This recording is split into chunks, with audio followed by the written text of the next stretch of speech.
நலம் தரும் நாற்காலி யோகா. ஒரு நாற்காலியில் அமர்ந்தே தலைமுதல் கால் வரை ஒவ்வொரு உறுப்புகளையும் சிறப்பாக இயங்க செய்யக்கூடிய யோக முத்திரை மூச்சு பயிற்சி பிராணாயாமத்தை பார்த்துட்டு வரோம்.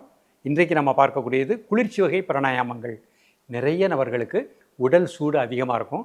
அந்த உடல் சூட்டின் காரணமாக உடல் உள்ளுறுப்புகள் பாதிக்கப்படுகின்றது. அப்போ அந்த உஷ்ணம் சமப்படுத்துவதே தவம். அதற்குரிய பயிற்சிகள் தான் குளிர்ச்சி வகை பிராணாயாமமாக இன்றைக்கு பார்க்க போகின்றோம். ஆனந்த ராகமாய் ஓர் ஆன்மீக பயணம். நீங்கள் பார்த்து கொண்டிருப்பது உங்கள் பாக்யம் சேனல். வழங்குவோர் அன்புடன் கல்யாண் ஜுவல்லர்ஸ். இது உங்கள் பாக்யம், எங்கள் பாக்யம். ஓம் குருவழியே ஆதி ஆதி, ஓம் குருமொழியே வேதம் வேதம், ஓம் குருவிழியே தீபம் தீபம், ஓம் குருபதமே காப்பு காப்பு. பாக்கியம் சேனல் நேயர்கள் அனைவருக்கும் கிருஷ்ணன் பாலாஜியின் பணிவான காலை வணக்கம்.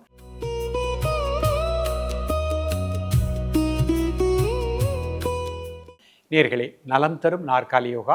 ஒரு நாற்காலியில் அமர்ந்து கொண்டே தலை முதல் கால் வரை ஒவ்வொரு உறுப்புகளையும் சிறப்பாக இயங்க செய்யக்கூடிய யோக பயிற்சிகளை பார்த்துட்டு வரோம். இன்றைக்கு நம்ம பார்க்கக்கூடியது எல்லோருக்குமே பயனுள்ளதாக அமையும்.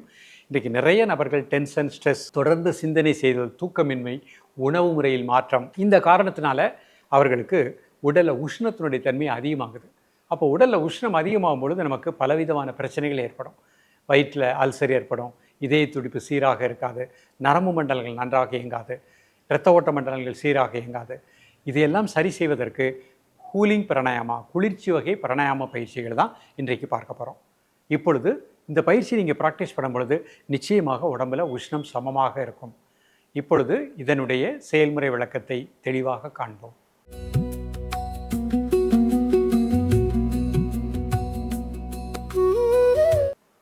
நிமிர்ந்து உட்கார்ந்துக்கோங்க. இடது கை சின்முத்திரை. இப்போ ரெண்டு கையும், வலது கையும் சின்முத்திரை. கை நீங்கள் முட்டியில் வச்சுக்கோங்க. இப்போ முதல்ல சீத்தளி அப்படிங்கிற பயிற்சி பார்க்க போகிறோம். இந்த மாதிரி வாய் க்ளோஸ் பண்ணிக்கோங்க. மூக்குலையே மெதுவாக மூச்சு வெளிய விடுங்க.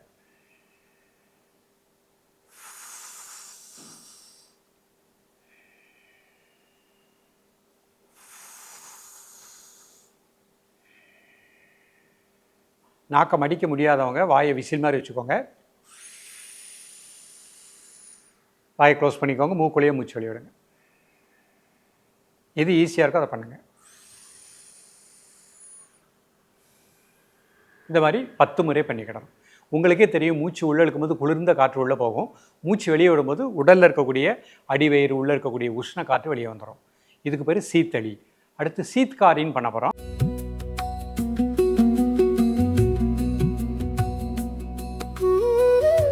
நாக்கை லேசாக மடிச்சுட்டு இடுக்கு வழியாக மூச்சை உள்ள இழுக்கிறோம். வாய் க்ளோஸ் பண்ணிக்கோங்க. மூக்குள்ளேயே மூச்சு விடுங்க. முதல்ல நாக்கை லேசாக மடிச்சுக்கோங்க.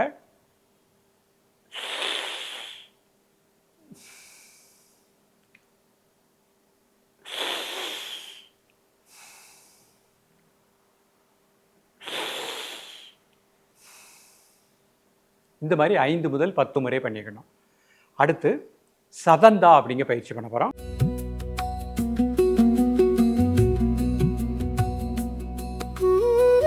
ரெண்டு கை சின்முத்திரை. 2 பற்களை சேர்த்துக்கோங்க. வாயை ஓப்பன் பண்ணிக்கோங்க. வாயை க்ளோஸ் பண்ணிக்கோங்க. மூக்குள்ளேயே மூச்சு வெளிய விடுங்க.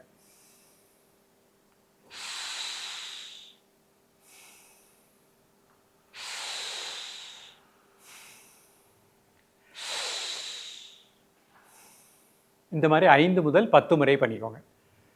அடுத்து பிரம்மரி அப்படிங்கிற பயிற்சி பண்ண போகிறோம்.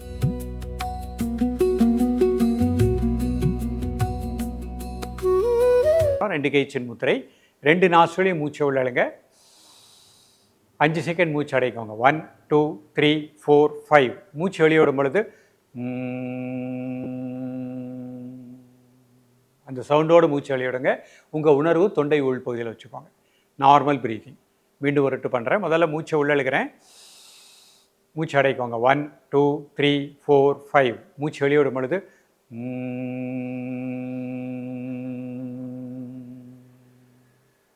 உங்கள் உணர்வு தொண்டை உள் பகுதியில் வச்சுக்கோங்க. இந்த மாதிரி 5 முறை பண்ணிக்கோங்க.